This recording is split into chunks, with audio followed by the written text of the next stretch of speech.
Bonjour chers frères et sœurs, salut aux amis de l'histoire. Nous allons poursuivre les vidéos sur l'histoire d'Inzima.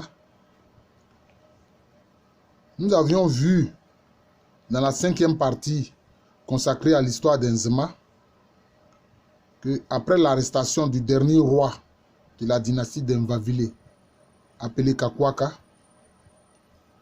Ebanyene, qui était l'un de ses opposants, si on peut parler ainsi, et qui avait servi de guide aux troupes anglaises pour venir arrêter Kakwaka. Évidemment, les Anglais l'ont soutenu pour qu'il dirige le pays Nzima, en bon traître bien sûr. Et c'est lui qui a proposé que le pays Nzima soit administrativement scindé en deux. Lui va diriger la partie qui va d'Adouambo jusqu'aux limites est du royaume. Et il a proposé Kwasi Amaki, qui était d'ailleurs un chef guerrier au service du roi Kakwaka, de diriger la partie ouest de Benyini jusqu'à, disons, jusqu'aux limites ouest du pays.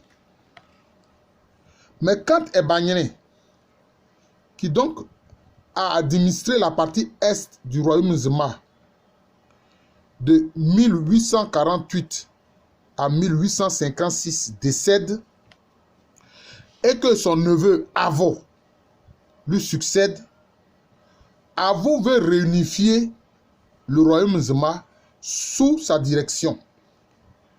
Alors Ameki refuse et ça provoque une guerre entre les partisans de Avo et les partisans de Kwasi Ameki. Voilà. Et les affrontements ont commencé en 1868. C'est-à-dire que, en fait, quand Avo succède à Ebanyene en 1856, disons, il a administré concomitamment le pays avec Kwasi Ameki jusqu'à ce que plusieurs années après, vous voyez donc la différence entre 1856 et 1868, c'est alors que lui décide de réunifier le royaume sous sa direction. Et c'est ça qui va provoquer la guerre, une guerre civile. La tradition Nzima appelle cette guerre Kwasi Ameki Avokone, c'est-à-dire la guerre de Kwasi Ameki et de Avo. Et cela est tout à fait juste. Alors, il y avait certains villages qui relevaient de la zone de Avo, mais qui ont pris le parti d'Ameki, tels que le village de Asenda, Mounoflo, Sanzoulé. Et puis, il y a des villages qui étaient du côté de Kwasi Ameki, mais qui ont pris le parti de Avo. Donc, vraiment, c'était une véritable guerre civile. Et les premiers affrontements ont tourné d'abord à l'avantage des partisans de Kwasi Ameki. Et c'est ainsi que Avo a dû aller s'exiler dans le Wassa et demander l'appui militaire des royaumes Wassa, notamment Wassa Amanfi et Wassa Féassé. Et son exil va avoir lieu en avril 1869. Et il revient donc pratiquement un an après, en avril 1870, aidé de ses mercenaires Wassa, il se regroupe dans la forêt qu'on appelle la forêt de Sendou, qui est non loin de la localité de Agninassié. Et puis, il attaque les troupes de Kwasi Ameki. Alors, les troupes de Kwasi Ameki avaient fait une erreur stratégique. Ils ont pensé que les troupes de Avo attaqueraient par le nord depuis leur zone de regroupement de Sendou. Mais en fait, ils sont allés sur le littoral et ils ont attaqué Benyini par le littoral. Et donc, les troupes de Benyini se sont retrouvées en difficulté, pour ne pas dire les troupes de Kwasi Ameki. Et Kwasi Ameki a dû faire quoi? Lui-même, il a dû aller se réfugier dans le Sanvi, à Krenjabo. Mais au moment où il se réfugiait à Krenjabo avec ses troupes, avec une partie de ses troupes, parce que certains de ses partisans sont restés dans le pays Nzema pour continuer la lutte. Non loin de l'embouchure de la Bia, les guerriers Agni Sanvi ont tiré sur lui et, disons, son groupe. Évidemment, Dieu merci, lui n'a pas été touché, mais beaucoup de ses partisans ont été tués. C'était un peu à juste titre que les Agni ont agi ainsi. Parce que dans un premier temps, Kwasi Ameki et ses hommes se sont regroupés à Assini. Ils ont envoyé une délégation avertir le roi du Sanvi, qui était alors Amon Doufou Koutoua, Amon Doufou le deuxième du nom, pour demander exil. Mais les Sanvi n'ont pas pensé que son exil, il voulait faire son exil à Krendiabo. Et donc cet événement douloureux-là explique le jurement. Je vais vous expliquer que le jurement chez les Akans, c'est une courte phrase qui rappelle un événement historique douloureux. Qui rappelle justement cet événement douloureux où Kwasi Ameki et ses hommes ont essuyé les tirs des guerriers Agni Sanvi dans l'embouchure de la Bia. Et ce jurement se dit simplement bien loin. Donc, quelquefois on ajoute mais quand Krendiabo, mais quand bien loin. C'est-à-dire je jure par Krendiabo et je jure par l'embouchure de la Bia. Parce qu'en réalité, il faut dire que Kwasi Ameki n'a pas été bien reçu à Krendiabo. Vraiment, il n'était pas le bienvenu. Voilà. Ça, les Sanvi leur ont montré. Pourquoi? Parce que les Sanvi redoutaient les Nzema, surtout que à l'époque du roi Kakuaka, mais les Nzema ont fait plusieurs incursions militaires dans le Sanvi. Oui, plusieurs incursions militaires dans le Sanvi. Il y a eu plusieurs batailles. La bataille d'Adaou, la bataille d'Abongo, ensuite la bataille d'Adaou, etc. Donc, les Agni Sanvi étaient méfiants, et ce qui était tout à fait normal. Voilà. Donc, mais quand, bien loin, mais quand Krendiabo, voilà, c'est ça, c'est ce que c'est ça le jurement des Nzema Ouest. Voilà, le jurement des Nzema Ouest. C'est ça. Alors, qu'est-ce qui va se passer ensuite? Il y a un chef du village de Adou qui s'appelle Panenaka. Il faisait partie des hommes de Kwasi Ameki qui sont restés en territoire Nzema. Il va monter une stratégie avec d'autres chefs guerriers, notamment Ewande Boulou du village de Loni, Eboulé du village de Nzulazo et Noama du village de Adjezan. Ils envoient une délégation dire au roi Avo que les troupes d'Ameki restées dans le Nzema sont prêtes à lui faire allégeance. Et la rencontre devait avoir lieu dans le village de Adousoazo, qui est souvent appelé simplement Adou. Et donc, Avo s'y rend avec ses troupes, y compris, disons, les mercenaires Wassa. Et au moment de la prestation de serment, quelques individus qui ont su dissimuler des armes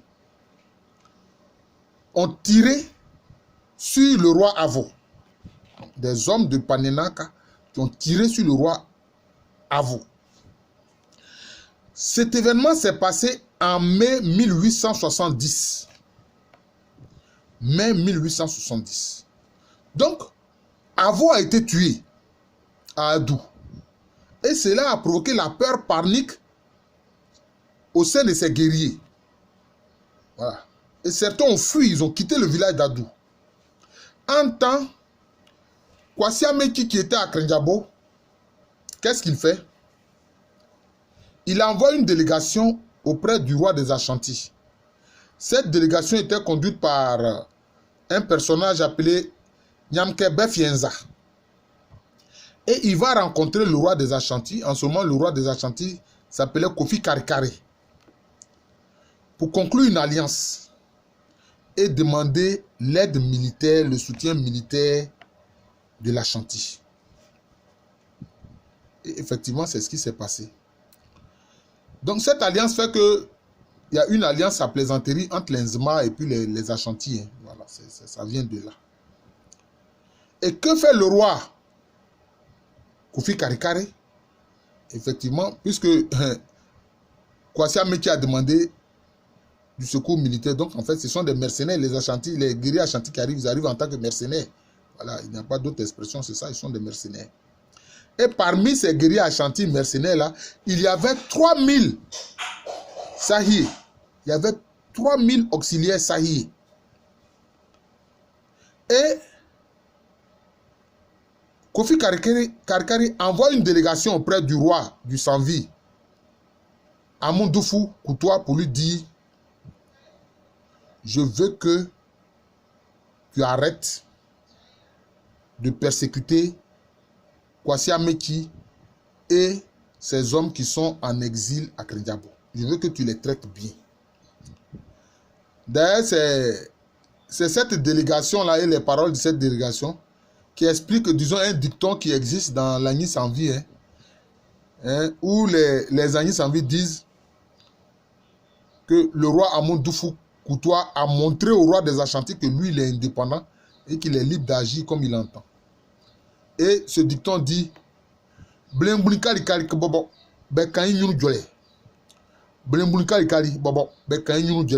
dire que même le roi Karikare, là, on s'exprime devant lui. Quand les Sanvi veulent indiquer qu'ils font le choix de la liberté d'expression, c'est ce dicton-là qu'ils utilisent.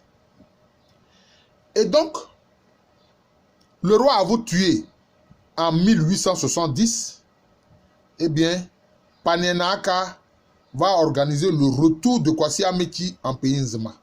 C'est-à-dire que Kwasi Ameki va rentrer en pays Nzema dans ce même mois de mai 1871. En temps, avant de décéder, il est intronisé par les Nzema Est, un nouveau roi pour remplacer Avo. On l'appelle Bilé, Nana Bilé, qui est le frère d'Avo. Et lui, il sera intronisé où? Dans le village de Ngalikpole. Non pas à Douambo, parce que Douambo est très proche de Béni, mais il sera intronisé à Ngalikpole. Voilà, il sera intronisé à Ngalikpole. Voilà. Et les troupes donc, du nouveau roi Bilé, quand ils se repliaient, vont incendier les villages de Asenda, Bomberiama et Saoma, qui étaient soupçonnés de soutenir plutôt Ameki. Voilà. Et qu'est-ce que Bilé, le roi Bilé et ses chefs de guerre conçoivent comme stratégie militaire? Ils conçoivent une forteresse avec des végétaux que les Nzema appellent Ehane. Donc, ils vont concevoir une forteresse faite avec des végétaux, des arbres, etc., qui s'étend depuis la zone de Kpakpa. Or, Kpakpa est entre les villages de Anyuanzini et Akonou. Voilà. Et donc, ils créent, disons, cette forteresse-là, faite avec des végétaux.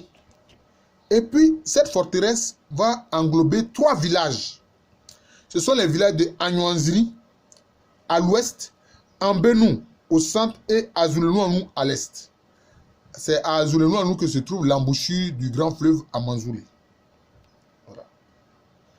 Et les troupes Ashanti, ou pour ne pas dire les mercenaires Ashanti, venus aider le roi Kwasi Ameki, eux seront postés entre 2 rivières, les rivières Ebi et les rivières Fia, et vont tenter en vain de franchir le fleuve Amanzoulé pour pouvoir attaquer la forteresse. Mais que faisaient les troupes du roi Bilé? Ben, à travers ces végétaux-là, il y avait des trous, donc des sortes de meurtrières à travers lesquels ils tiraient. Donc les Ashanti n'arrivaient pas à donner l'assaut à la forteresse. Ils n'arrivaient pas à donner l'assaut à la forteresse. Et les Ashanti étaient étonnés de ce système ce système de guerre. Voilà, ce système de guerre.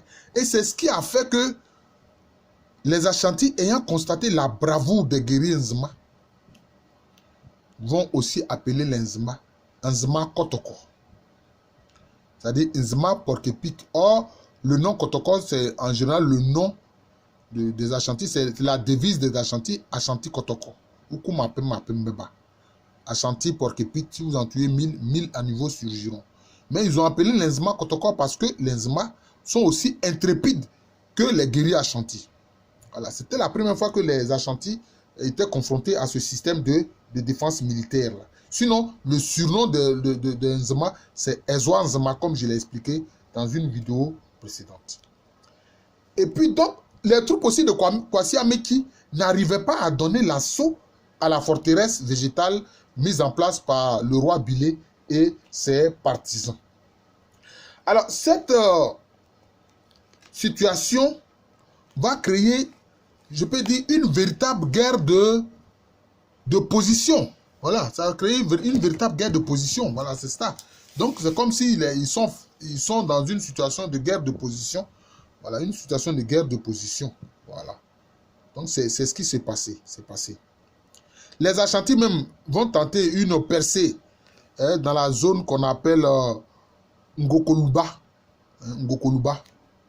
Mais malheureusement, cette tentative de percée-là va être périlleuse pour les guerriers Ashanti et beaucoup vont périr dans cette zone-là. Si bien que même encore aujourd'hui, dans cette zone appelée Ngokoluba, la zone sera par la suite appelée Nzandrekpoke, c'est-à-dire la forêt des Ashanti. La forêt des Ashanti, parce que vraiment beaucoup de guerriers Ashanti ont péri là. Voilà, ils ont péri là. Mais le problème, c'est que ceux qui étaient dans la forteresse, c'est-à-dire le roi Bilé et ses partisans, vont souffrir de la promiscuité, d'épidémies, de dysenterie, de choléra, de variole, etc. Et d'ailleurs, c'est ça qui sera à l'origine, disons, du jurement du Nzema S qui se dit « Mais quand Eranounou, je jure par la forteresse ». Quelquefois même, on ajoute « Mais quand Bilé Eranounou ». Voilà. Je jure par la forteresse du roi Bilé. Je vais m'arrêter là pour que la vidéo ne soit pas trop lourde et que vous puissiez suivre le déroulé justement de l'histoire d'Nzema avec cette guerre civile qui a déchiré le pays entre 1868 et 1874. Je suis le professeur Alou Kwame René, professeur titulaire d'histoire à l'université Félix Houphouët-Boigny à Abidjan, en Côte d'Ivoire, en Afrique de l'Ouest. Merci encore. Et je salue les amis de l'histoire. Quelquefois, il y a certains qui font des commentaires, je ne sais même pas. Hein? Il y a comme une fille qui me dit, une dame qui me dit, mais comment moi j'ai pu dire que les Ashanti ont participé à la traite négrière? Mais bien sûr qu'ils ont participé à la traite négrière. Les deux grands royaumes Akan qui ont participé à la traite négrière parce qu'ils ont fait beaucoup de guerres et à travers ces guerres, ils ont eu beaucoup de prisonniers de guerre. C'est l'Ashanti et l'Akwamou. Elle me dit, mais faites attention à ce que vous dites, un professeur. Comme si on va me traduire en justice parce que je dis un fait historique. Merci encore et bonne journée.